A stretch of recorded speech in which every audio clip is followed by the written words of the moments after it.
সম্মানিত ভাইয়েরা, ইসলামী রাষ্ট্র দেখতে চাইলে ওই রাষ্ট্রের সরকারের কমপক্ষে 4টি কর্মসূচি থাকতে হবে। কয়টা কর্মসূচি? 4টা কর্মসূচি থাকতে হবে। 1 নম্বর হলো পার্লামেন্ট থেকে কোরআনের আইন চালু করতে হবে।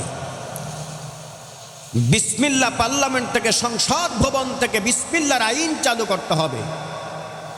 যখন 360 এমপি মন্ত্রী যখন পার্লামেন্ট থেকে কথা বলবে, তখন বিসমিল্লাহির রহমানির রহিম বলে যখন কথা বলা শুরু করবে, আল্লাহ রাব্বুল আলামিন তাদের উপর বরকত দিবেন। জোরে বলেন সুবহানাল্লাহ। মুসলমান ভাইয়েরা, ওই 360 এমপি মন্ত্রী যখন কথা বলবে, বিসমিল্লাহ দিয়ে শুরু করবে, তখন তারা দুর্নীতি করতে পারবে না। তখন তারা রাহাজানি এই বাংলাদেশে, তখন তাদের আর অন্য কোনো পন্থা থাকবে না। একমাত্র আল্লাহর কোরআন দিয়ে সমাজ গড়ুক, এটাই তারা বলতে থাকবে। কথা বলেন ঠিক কিনা?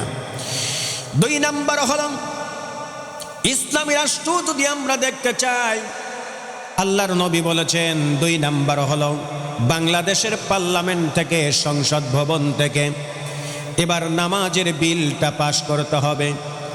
আল্লাহ রাব্বুল আলামিন বলেন, ওয়া আকিমুস সালাতা ওয়া আতুয যাকাত।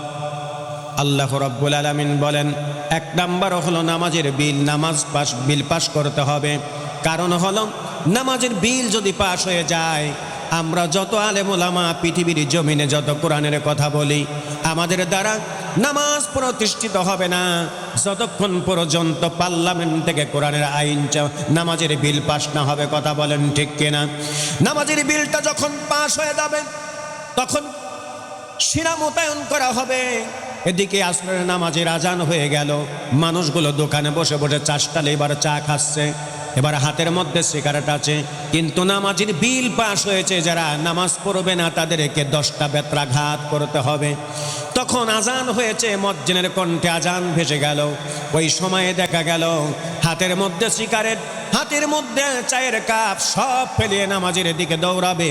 কারণ চিন্তা করবে, নামাজ যদি না পড়ি তাহলে 10টা বেত্রাঘাত করবে।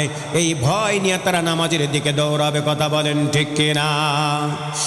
3 নম্বর হলো পার্লামেন্ট থেকে, সংসদ ভবন থেকে সরকারে জাকাতের বিল পাশ করতে হবে। জাকাতের বিল, আমরা যাদের উপর জাকাত ফরজ হয়েছে, আমরা জাকাত দিতে পারি না, জাকাত দেই না।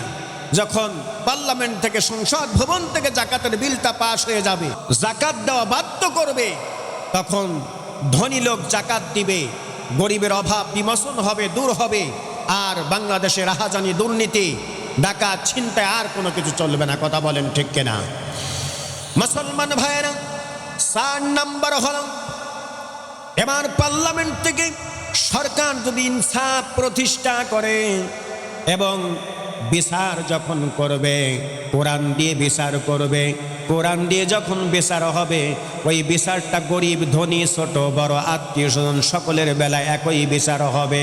আর বর্তমান সমাজে যেই বিচারগুলো হয়, এই বিচারগুলো ধনীর পক্ষে বিচার চলে যায়, আত্মীয়র পক্ষে বিচার চলে যায়। এই রকম বিচার কোরআন দিয়ে যখন পার্লামেন্ট থেকে বিচার শুরু হবে, আল্লাহ রাব্বুল আলামিন বলেন তখন বিচারটা হবে হলো ন্যায় বিচার, ন্যায় প্রতিষ্ঠিত হবে, ইনসাফ কায়েম হবে।